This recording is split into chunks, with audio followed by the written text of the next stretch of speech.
Assalamualaikum warahmatullahi wabarakatuh. Perkenalkan, nama saya Siti Nur Awaliyah dengan NIM 23025101478.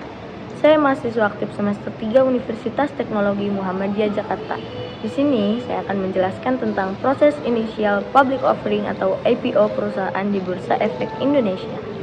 Yang pertama ada pengertian IPO.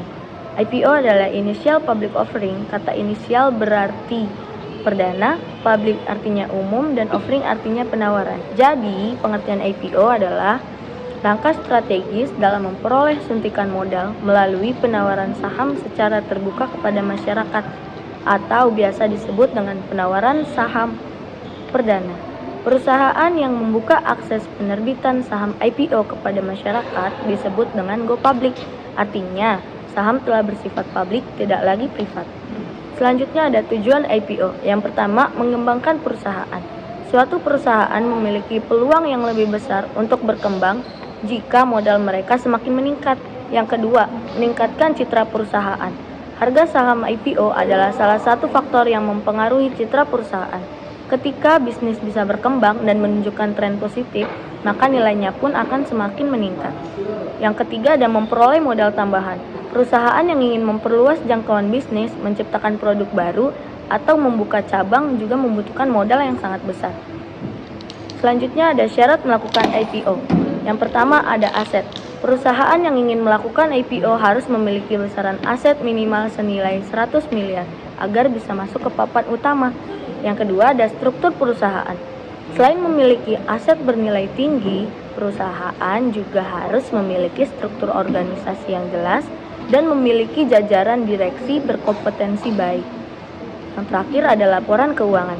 Syarat yang harus dipenuhi untuk melakukan IPO adalah memiliki laporan keuangan dan dilengkapi dengan penjelasan terkait kinerja perusahaan dalam beberapa periode tertentu. Nah, yang selanjutnya ada keuntungan go public. Yang pertama, akses terhadap pendanaan di pasar saham. Yang kedua, tambahan kepercayaan untuk akses pinjaman. Yang ketiga, menumbuhkan profesionalisme. Yang keempat, meningkatkan image perusahaan.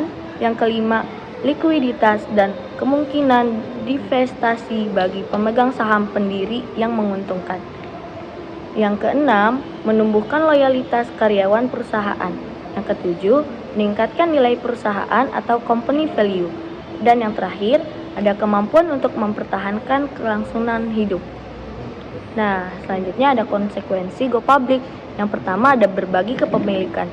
Dengan masuknya investor publik, pemegang saham pendiri tidak lagi memiliki perusahaan dengan kepemilikan sebesar 100% dan harus berbagi suara dalam rapat umum pemegang saham.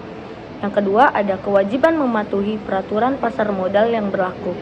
Aturan tersebut antara lain terkait transparansi atau keterbukaan informasi untuk memastikan bahwa seluruh pemegang saham dapat memperoleh informasi yang diperlukan dalam membuat keputusan investasinya. Selanjutnya, ada langkah-langkah persiapan go public. Nah, yang pertama, ada pembentukan tim IPO internal. Yang kedua, ada pertimbangan awal. Yang ketiga, penunjukan profesional eksternal. Yang keempat, ada RUPS dan perubahan anggaran dasar. Dan yang terakhir ada mempersiapkan dokumen. Nah, demikian penjelasan tentang proses initial public offering atau IPO perusahaan di Bursa Efek Indonesia. Kurang lebihnya mohon maaf. Assalamualaikum warahmatullahi wabarakatuh.